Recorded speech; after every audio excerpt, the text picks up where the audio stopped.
starts. You are on the air with the hostess with the mostest, sharing the good news that you can use as we talk community awareness and keep you in the know.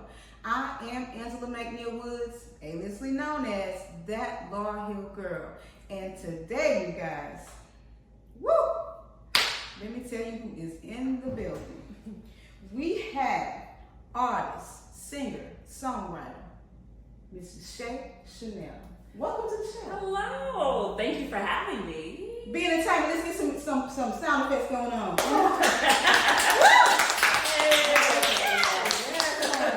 Raining from New York, to be exact, you guys. So before I get into your journey, let me ask you a couple questions. First of all, I want to say congratulations on your recent video, 88 Love. Oh, thank you. I love that video. I love the video. I love the song. You know, it's just so uplifting. And we're going to dive in deeper about it. But also, congrats to you about gracing the digital platforms with your music. Like, I was assigning something the other day. It said on TikTok. Oh. Yeah, and I was also on Instagram. And I said, that's my girl. That is Shay Channel. Oh, I appreciate that. I truly. Congratulations to you. Thank That you. is huge. And I also saw Shaka C. Remember Shaka? Yes, that's my girl. Yeah, so I'm just really proud, to know that folks is doing some big things out here. So congratulations on that. Thank you. Yes, ma'am. And so with that being said, how was the showcase last night?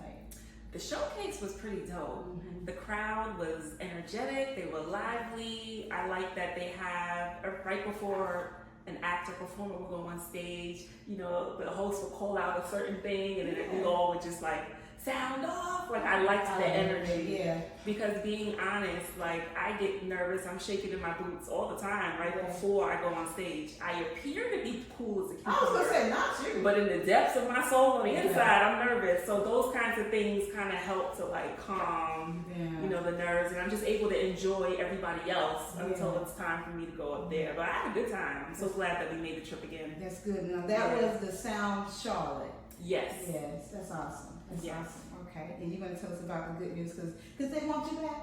Yeah. Well, yeah, I was able to meet the DJ Bless, and they also do like this Christian nightclub situation, which sounds pretty cool. And he was like, I need you to come back with July 19th. I was like, DM me all the information. Let me see what I can work out. So we'll see. But definitely, if I can't make it this trip, I want to make the effort to see when I can come next. Okay, good. Well, I'm glad you make it here. I really am. And it's funny that you talk about nervousness because I promise you, my husband said to me, babe, I ain't never seen you this jittery before. Oh, he said, you're going to be all right. I'm going to be okay. I was just walking, but, I calmed down once you got in the building. Yeah. Like you said, energy matters. It does. I feel like it's part of the process. That's right. At least for me, I think I will become concerned if I'm about to sing somewhere and I don't get nervous. I think I'll be more concerned. I'm cool with the jitters. I just kind of breathe through it. Yeah. So I met you a couple of months back. Who is here? How are you Carolina related? So my brother, Mark Stewart, he lives in Dallas, North Carolina. Okay. And he and his wife have been down here, I would say, since 2019. Shout out, Mark. Shout out to you now. And I love Dallas because they got that big old flea market we used to go to back in the day. You might not know nothing about that. But they got a really, really nice, like you can get anything you want. You'll feel like you, is it Pippin Avenue? You'll feel like you're on that avenue. Oh, wow. So ask him about that. I gotta check it out. We got to Next trip. Yeah. And he does some beats for you, right? So my brother is my main producer. He's also an artist himself, and he performed at the Sound yesterday too. He's a part of a rap duo called The Remnant, so they performed as well. So he's an artist himself, but yes, he is my predominant producer. Awesome. And he produced 88 Love and For You. Okay. I love it. Yeah. So now, what age did you start singing? As far back as I can remember, I would say 3, 4. Oh, yeah. Mm-hmm. So you was out there at the cookout with the diaper on doing your thing. See, I was shy. I wasn't the kind of child that wanted to incite everybody to pay me attention. Yeah. I was probably the kind of child, I'm playing with my dolls, I'm singing, or Okay. in church, I'm singing as a little girl sitting on somebody's lap and almost like low-key harmonizing. Like that kind of girl, but not like blatant in your face, but like you can catch it like, is that little girl? She's singing. Because I was super shy as a child. Okay. When it came to that, Now, do you play the instruments? In elementary school, I tried the clarinet, and I did that maybe for a year, but it didn't stick. Okay. Yeah. Okay. But your tunes just come off your dome. It's crazy how it happens. I can hear something, and it'll literally, the melody, sometimes the melody will come right away. That's right. Sometimes the melody and the lyrics will come, or sometimes the lyrics will come. Isn't it amazing how God does that? It just comes. That's how I knew it wasn't like anything that I was like training myself to do. It was more like God given. That's right. Yeah. That's right. Now, what age did you discover your gift of writing music? Later on, so college, I would say about 19 years old. There was one of my friends, one of my boys, shout outs to Raheem Beach, he's a rapper, and he had told a mutual friend of ours that he needed someone to sing a hook for one of his songs, and she came to me, and that was the first time I actually tried to like write something. Okay. And I enjoyed the process. I was way too wordy, but it was like the first time around. So when he heard it, he kind of was like, I wanted to be more commercial. Don't know about it. But it was like my first opportunity to at least try. That's good. But I remember enjoying it, you know. Yeah. And then I never tried again until like 2017. So if that was like 2003, I didn't try again until like 2017. So you kind of put it in the closet. Yeah, kind of like try that, okay, you know. It's all right. The Lord knows exactly when to bring it out, you know. Yeah. Now, who is Shay Channel? How did you come up with such a cool name? The name part, my name is Chanel. Okay. Everybody who is close to me calls me Shay. That's a nickname that I had from the time I was a baby, like a child, a toddler. And so I just put the two together because they both represent me. My government name is Chanel, but the people who are in my intimate circle call me Shay. Yeah, I heard so what she said government name. She ain't playing around. That's so cool. You know, who's your mom? You know what I'm saying? I love that. Yeah. Now, so how did you start? When did you start taking both gifts seriously? Your writing and your singing. Writing, I would say around 2017. So I was in my early 30s. I would say singing, I've always loved to sing. Yeah. Taking it seriously as far as wanting to do it professionally, a couple of years ago. Okay. But I was always a part of things musically, whether singing with the group or whether that was, just on my own, doing little things, but more on a hobby level. But that was all my life. Like singing is a part of my life. I can't really, it just was always there, I feel like. But taking it seriously, I would say the last 3 years of trying to do it professionally. So I know that you sing, and your brother he does too. Who else in the family has that gift of singing and writing? Okay, so yes, I sing. My brother more so raps, produces. My mom sings and writes as well.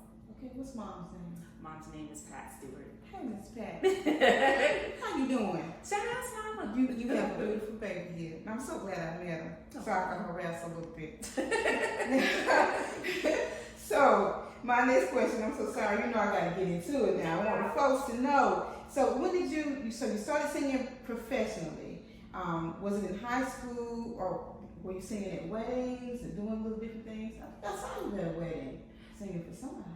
One of my close friends' wedding, that was back in 2021. Yes, but like I was always singing and being a part of things. Whether it's like I went to Nyack College, which is a Christian college, and so we always had like some kind of a program, a sprinkling, a gospel explosion. So singing with the choir, singing with the singing group, like that was always a part of my life. Yeah. Now, is there any like artists that inspired you? Like I love me some Shaka Khan. You know what I'm saying? Yeah. It could be old school, new school. So it's quite a few. I remember being in elementary school loving Brandy. I want to be there. That's when that song came out. And get us started in here. You can get it. I remember like what drew me to her was that she always sang different kind of notes. It wasn't the usual melodies. Yeah, so I remember like attaching one to that in her music. You know, Destiny's Child days, the earlier days of Destiny's Child, the writings on the wall, like the intricacies of their harmonies and different things. But then I've also loved people like unknown artists. Like my favorite artist ever is Doobie Powell. You know, a lot of musicians and artists know who he is. The majority of the public know but don't know, right?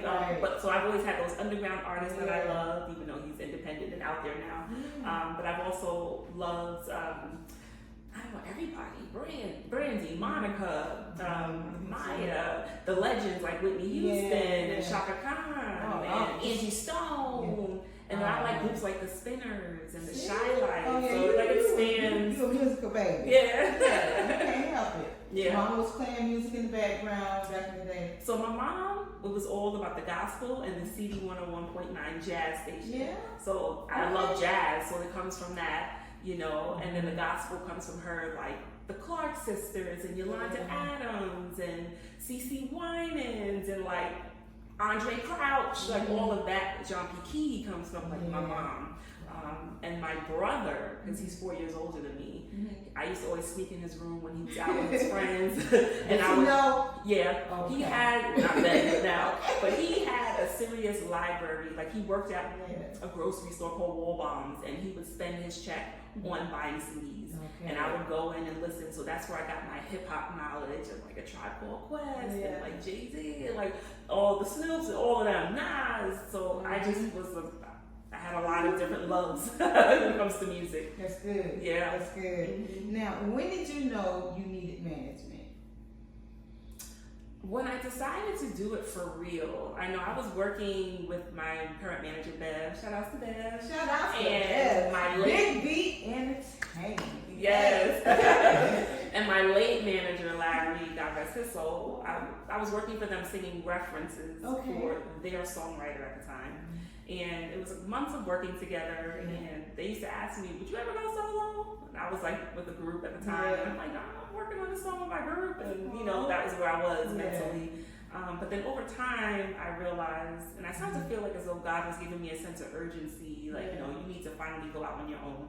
Like, you can't always do things with someone to the right and left of you. Like, I've given you something, and you need to, like, go forth with it. And I never felt like a call so strong or, like, that sense of urgency ever.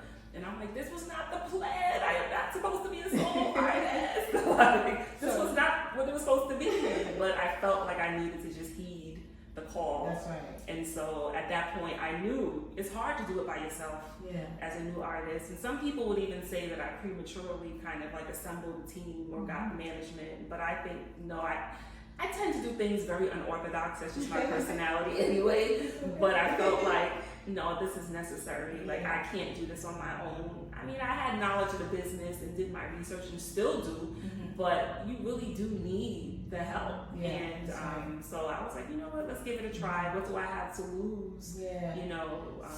So, what does Big B Entertainment offer you? What made you choose Big B Entertainment, Ms. Bell? For me, it was about believing, right?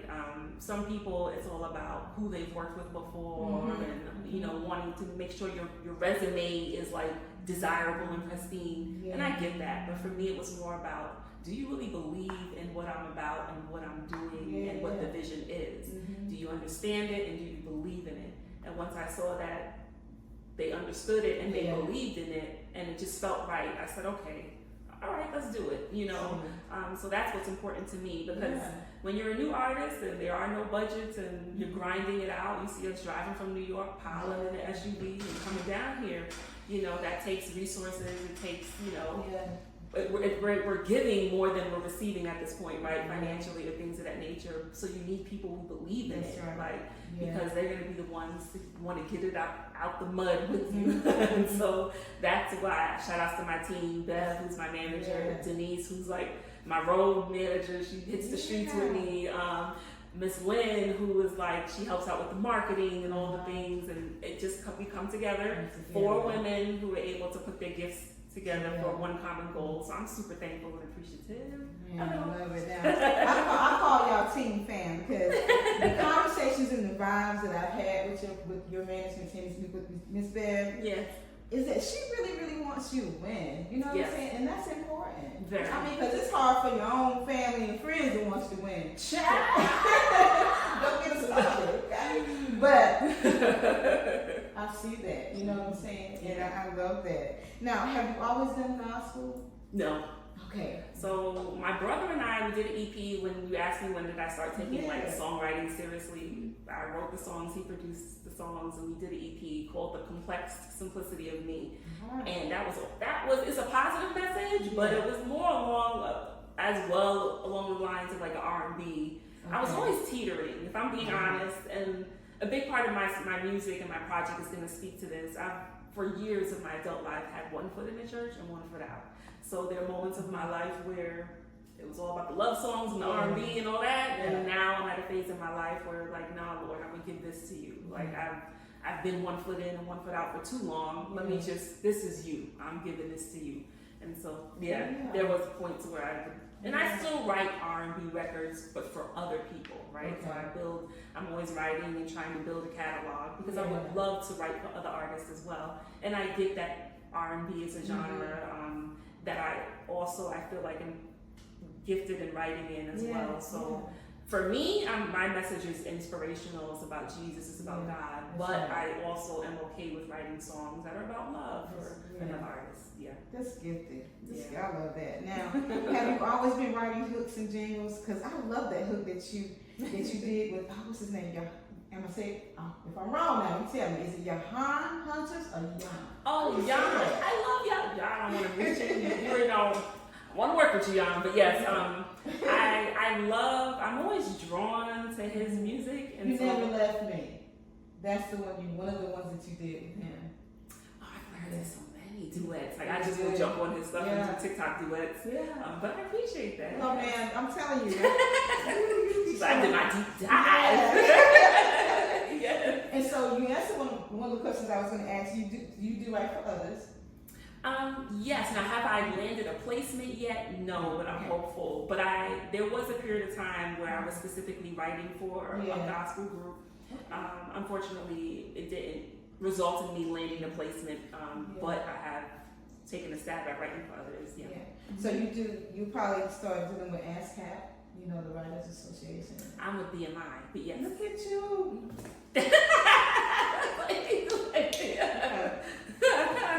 Now, how did you know the song 88 Love was going to be a hit? You know, was it an aha moment? You know what? You never know. You never know what's going to hit, but I knew I loved it. And I was going through my brother's Instagram page because he'll post snippets of his beats. And I was like, I want this one. Does anyone have it? He was like, no. So I sent him his feed and I got it. This was literally in like end of November, early December of 2023. And I'm sitting in my bed and I just started automatically hearing everything. And I kept like trying to live with it for a while. And then I said, let me reach out to my studio engineer, studio owner. Shout out to you, Carlos, from the Red Velvet Studio. Shout out, Carlos. Yes, Mr. Brickle. And I said, hey, Carlos, I know it's December and holidays are coming up. Can you fit me in? He was like, I got you. I said, I got you, Shay. He fit me in. And then I went. And he was like, so what are we doing today? And I sent him the track and he was like, what are you going to do to this? Because it almost sounds like something that probably a rapper really should be on, which is why the hook is what it is. I love it. Let me tell you. So, did you think generational, like multicultural with this song? Because it's so upbeat and it would fit any vibe, any person. Did you think that, or? I knew something was special about it. I'll say that. I'm not going to give myself that much credit to be like, I knew. What I did know was that it was special. Something special about it that kept drawing me. Those horns. Something about it. And I was like, this is a challenge because I could sense that my brother really had probably an MC in mind, like a rapper in mind, not necessarily a singer. But I was up for the challenge to see what I could come up with to bring the melody into the hardness of it. And I was like, I sent it to him. He was like, So I said, okay. I was going to ask you. I'm sure he was, excited about you made the challenge. Yeah, he was like, I think he might have been thrown off like, that's the beat you want. I was like, all right. He said, maybe that's your sound. Maybe your thing is like picking production and beats that are really not necessarily what a typical singer would choose for the more inspirational ones. So now, who did the choreography for the new video? Oh, Denise and I. What? We have a dance brand. This is what I mean when I say one foot in, one foot out, y'all. We have a dance brand where we teach heels classes and that form of choreography and hip hop. I love that you add that into your Instagram world story. You know what I'm saying? Y'all got some skills now, for real. Thank you. I don't know if I can do that with no heels. Somebody got to come and get me off the floor.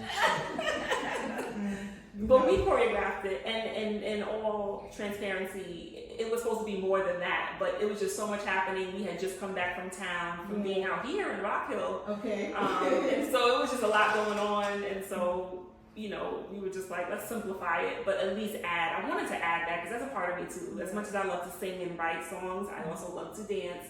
And I wanted to have that element in there. So it was so fun. Like y'all just had a good time. Yeah. Yeah. You can see the relaxation. Like this is what we do all the time. Yeah. Yeah. Man, now regarding videography and photography, do you still work occasionally with is Gaza Twins production? Yeah, those are my cousins. Oh wow! Shout out to the Gaza Twins. Shout out to the Gaza Twins. Chantrell Jonelle. Yes. I told you, girl, I was all up in your See? You know what I'm saying? I was checking out. I was like, oh, she knows about that. Okay. I love it though, and I just love the fact that you're serious about it. You know, and I'm one of those persons like serious inquiries only. You know, because time you don't have that kind of time. People think we got that kind of time, but we really don't.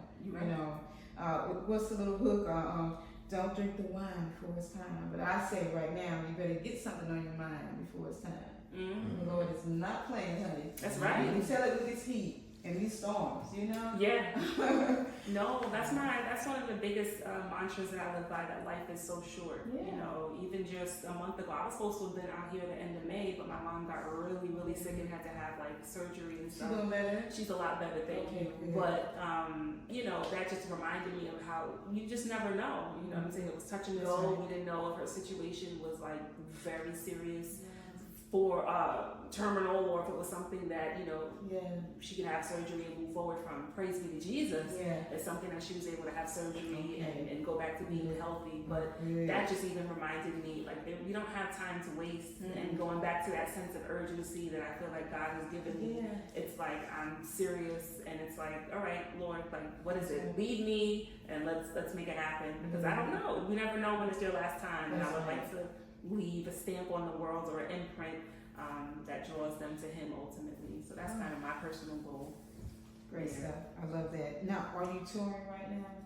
No, but hey, we welcome them. Now for bookings, we contact Ms. Bell? Yes. Okay. All right. Y'all write this down. That's Big B Management at Gmail. Okay. So now, so people can find you. Tell them about your social platforms. Yes, so you can find me on Facebook, Instagram at Shay, SHAY, Channel, CHANNEL, on Instagram and Facebook. And for TikTok, it's Shay Channel 32. I'm around. You'll be able to find me. And what was Entertainment? Big B Management at gmail.com. Okay, y'all write this down now. All right now. And also, check out her podcast. It's called Complex Simplicity. Yes. Yeah. Congratulations on that. Even though you've been doing it for a while? Yes, I started it back in 2019. And it's under the umbrella. That's the very first creative type of brand that I've ever tried to start or started, which is Complex Simplicity. I call the podcast Candid Talk with Chanel. And just talk about like real life things, human behavior, and just how to maneuver through life with like some level of emotional balance. And so Now, what's your YouTube channel name? I am Shay Channel. Shay Channel. Okay. All right, you guys. And you know, just in case, because I saw some other Shay Chanels now. Y'all see how my queen is right here, okay? And just type in 88 Love and what's my other song? Do you hear me? Hey! Do you hear me? Hey! Okay. I learned, y'all. I like that. That means the hooks are catchy. Yeah. So the people there, I always get that. They're like, "Do you hear me?" I'm like, "Okay." Now, is there any advice that you want to give to aspiring artists? You pretty much have said what you say, but is there anything additional that's on your heart, and this is the moment to do it? Is there anything that you would say? Absolutely. I would say just start. Just start. Don't let your fear or and we all struggle with like insecurities from time to time. But if you know that God has given you something and that He has called you to do something, just go and start where you are. Don't worry about I don't have enough money. Don't worry. Just start. You know. And I always want to encourage anyone who sings. Try to write a song. I get it. It may not be your thing, but at least try before you determine that it's not for you, because you just never know. Like I was a late bloomer with writing. You never know. You know. But yeah, keep going and be authentically you. And I know that sounds so cliche these days in society, but it's so true. It's so true. You know, because it can be very easy to want to sound like everybody else and duplicate what already exists. But just even if it's that weird thing and you're like, this sounds quirky, I don't know, go with that, because there's something special there. That's right. So don't be afraid to just go with what you naturally hear and don't overthink music. That's what I would say. Well, man, I'll tell you, let me tell you. First of all, I want to thank you and you guys, your whole team, for coming down, coming through, and we see you. Hey, yes, I appreciate it. Man. Thank you. All right, family, you heard it from here. Local, not local, but famous around these parts. Y'all be blessed.